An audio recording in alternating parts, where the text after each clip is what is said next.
صدر مملکت آصف علی زرداری سے جہاد الظہور کی قیادت میں عالمی مالیاتی ادارے کے وفد کی ملاقات، پاکستان کی معاشی صورتحال، جاری IMF پروگرام پر تبادلہ خیال۔ صدر مملکت نے کہا کہ IMF پروگرام پاکستان میں معاشی استحکام لانے میں مددگار ثابت ہوا۔ پاکستان کے لیے IMF پروگرام سے ملک میں معاشی ترقی کو فروغ حاصل ہوگا۔ صدر مملکت نے پاکستان کی معاشی ترقی میں IMF کے کردار کو سراہا۔ وفد کا پاکستان میں معاشی اصلاحات اور عالمی مالیاتی ادارے کے پروگرام پر اظہار اطمینان۔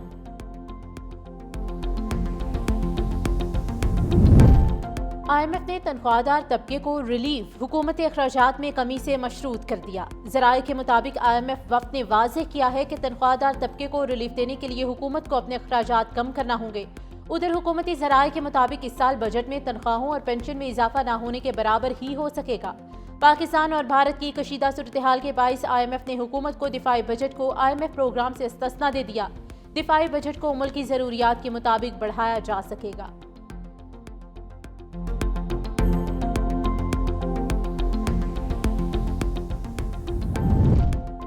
Army chief general Syed Asim Munir کو بیٹن آف فیلڈ مارشل سے نواز دیا گیا۔ صدر مملکت آصف علی زرداری اور وزیر اعظم شہباز شریف نے آرمی چیف کو بیٹن آف فیلڈ مارشل دی۔ لیگی صدر Nawaz Sharif, chairman Peoples Party Bilawal Bhutto اور وفاقی وزراء بھی شریک ہوئے۔ سروسز چیفز، سول اور عسکری حکام اور سفیروں کی شرکت۔ پنجاب، سندھ، بلوچستان کے وزرائے اعلیٰ اور گورنرز بھی تقریب میں شریک ہوئے۔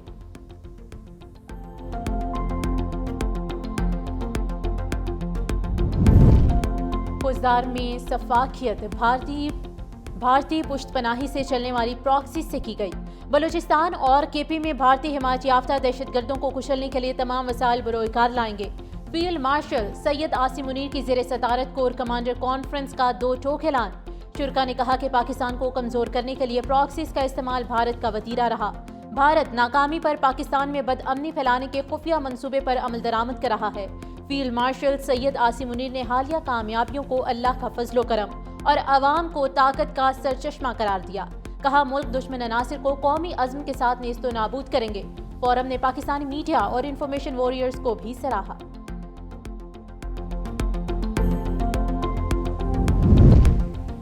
کشمیر پاکستان، چین اور بھارت کے درمیان حل طلب تنازع ہے۔ کشمیری عوام کی خواہشات کے مطابق اگر کشمیر پاکستان میں شامل ہوتا ہے تو اس کے تمام 6 دریا پاکستان کے ہوں گے۔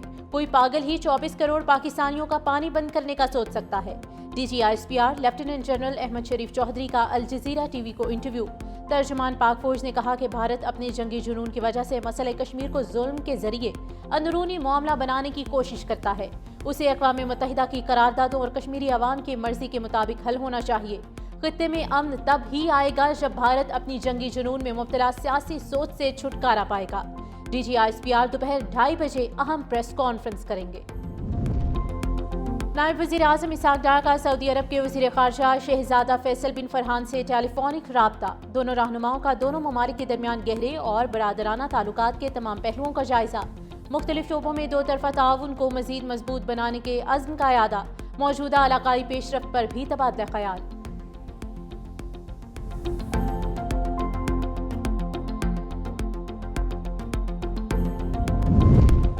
پاکستان نے بھارتی وزیر اعظم کے الزامات کو بے بنیاد اور اشتعال انگیز قرار دے دیا۔ ترجمان دفتر خارجہ کا کہنا ہے کہ بھارتی بیانات علاقائی کشیدگی کو ہوا دینے کی کوشش ہیں۔ بھارتی بیانات بین الاقوامی قوانین کی سنگین خلاف ورزی ہیں۔ بھارت مقبوضہ کشمیر میں مظالم چھپانے کے لیے پاکستان پر الزامات لگا رہا ہے۔ بھارت کشمیری عوام کی جد و جہد کو نہیں دبا سکتا۔ بھارتی قیادت ہوش کے ناخن لے، اشتعال انگیزی بند کرے۔ پاکستان امن کا خواہاں ہے مگر دفاع کا حق محفوظ رکھتا ہے۔ کوئی بھی جارحیت ہوئی تو بھرپور اور مناسب جواب دیا جائے گا۔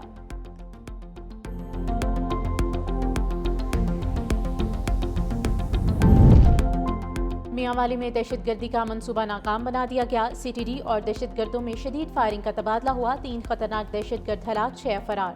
دہشت گردوں سے رائفلیں، 3 دستی بم، گولیاں اور بارودی مواد برآمد ہوا۔ فرار ہونے والے دہشت گردوں کی گرفتاری کے لیے سرچ آپریشن جاری۔ دہشت گرد پولیس چوکیوں پر بڑے حملے کی منصوبہ بندی کر چکے تھے۔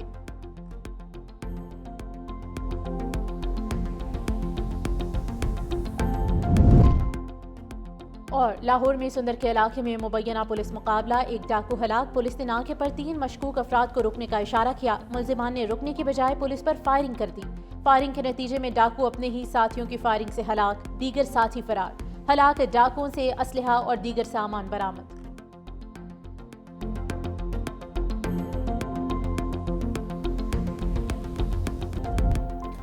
بھارت نے سنتاس معاہدے کی خلاف ورزی کی تو آزادی کشمیر پر 6 دریا پاکستان کے ہوں گے۔ ترجمان پاک فوج لیفٹیننٹ جنرل احمد شریف چودھری کا 2 ٹوک اعلان، کہا مسلح افواج نے بھارتی فوج کو ایسا سبق سکھایا کہ وہ کبھی نہیں بھولے گا۔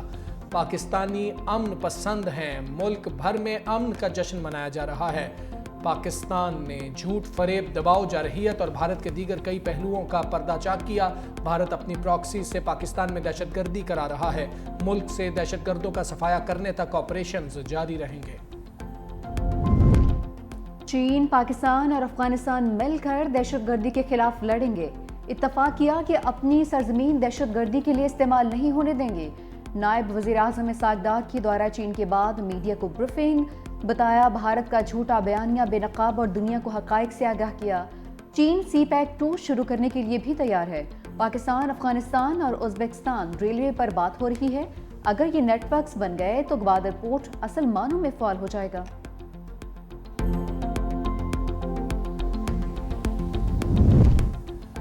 بھارتی وزیر خارجہ کا پاک بھارت کشیدگی کم کرانے میں امریکی کردار کا اعتراف، جے شنکر بولے امریکہ کے پاکستان اور بھارت دونوں سے رابطے تھے، امریکہ تنہا نہیں تھا، خلیجی اور دیگر ممالک بھی شامل تھے، جنگ بندی پاکستان اور بھارت میں براہ راست طے ہوئی، دونوں ممالک میں رابطے کے لیے ہاٹ لائن ہے۔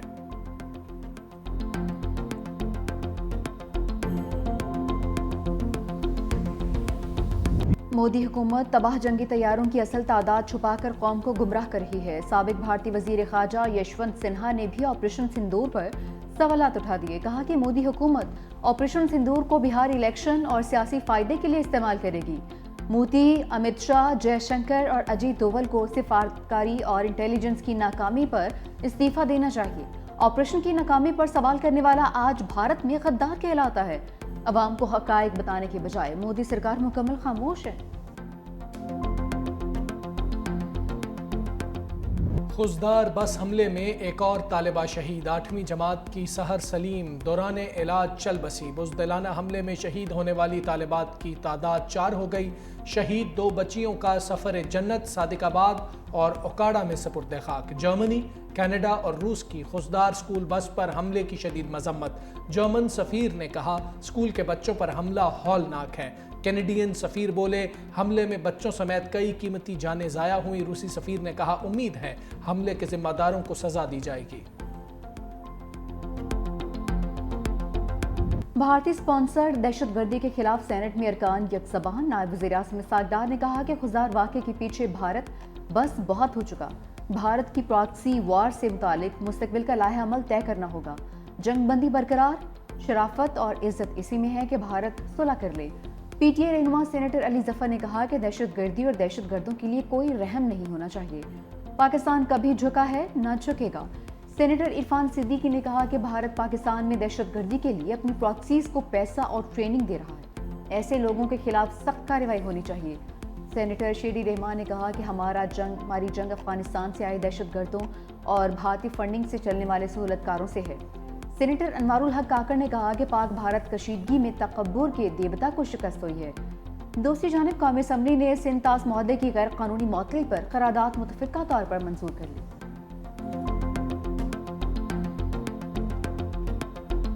ہمیں اپنا دفاعی بجٹ بڑھانا پڑے گا، اپنا پیٹ کاٹ کے اس کو تمام تر پرائرٹی کے اوپر رکھ کے اس کو دگنا تگنا کرنا پڑے گا، اور یہ بڑا امپورٹنٹ ہے۔ ڈیولپمنٹ کی بات نہیں کر سکتے، اب ہمیں ڈیفنس کی بات کرنی پڑے گی، کیونکہ ڈیفنس ہمارا مضبوط ہوگا تو ہم ڈیولپمنٹ کر سکیں گے۔ اگر ڈیولپمنٹ کر دی اور ڈیفنس کمزور رہا تو ہم کہیں کے نہیں رہیں گے۔ سینیٹر فیصل وارڈا نے ترقیاتی بجٹ کم کر کے دفاعی بجٹ بڑھانے کی تجویز دے دی۔ سینٹ اجلاس سے خطاب میں کہا، فوج نے کم وسائل میں بھارت کے خلاف مارکا مارا، ہمیں اپنا پیٹ کاٹ کر ترجیحی بنیادوں پر دفاعی بجٹ بڑھانا اور تمام فورسز کی تنخواہوں کو ڈبل کرنا ہوگا۔ حکومت دل بڑا کرے اور اپوزیشن کو ویلکم کرے، اپوزیشن کو فیصلوں میں شامل نہیں کر سکتے تو کم از کم اعتماد میں تو لیں۔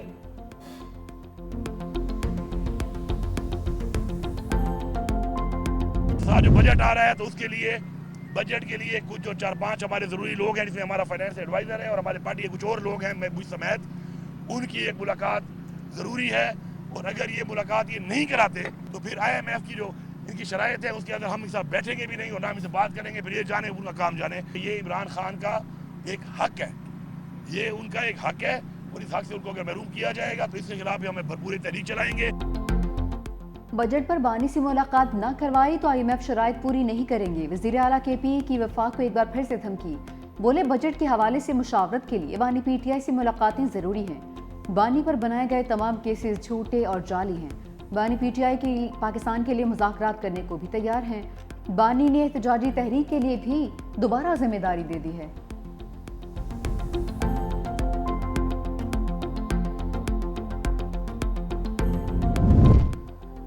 مخصوص نشستیں نظر ثانی کیس میں آئینی بینچ پر اعتراض کی تمام درخواستیں مسترد، عدالت نے محفوظ فیصلہ سنا دیا۔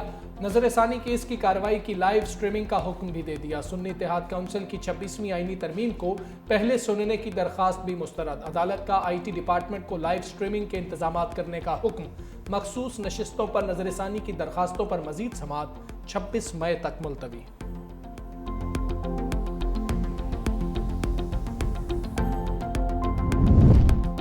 بانی PTI نے تیسری مرتبہ بھی پولی گرافک ٹیسٹ کروانے سے انکار کر دیا۔ پولیس کی تحقیقاتی ٹیم تفتیش کے لیے ڈیالہ جیل پہنچی تھی۔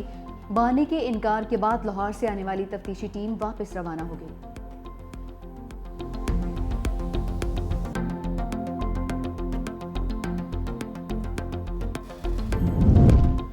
اسلام آباد ہائی کورٹ سے PTI کے کھلاڑیوں کو ریلیف۔ 26 نومبر کے احتجاج کے سلسلے میں گرفتار 86 کارکن ضمانت پر رہا۔ درخواستوں کی سماعت اسلام آباد ہائی کورٹ کے قائم مقام چیف جسٹس سرفراز ڈوگر اور جسٹس محمد آصف کی سربراہی میں ڈویژن بینچ نے کی۔ کارکنوں کی ضمانتیں 10-10 ہزار روپے کے مچلکوں کے عوض منظور کی گئیں۔ اس سے پہلے ماتحت عدالتوں نے ضمانتیں خارج کر دی تھیں۔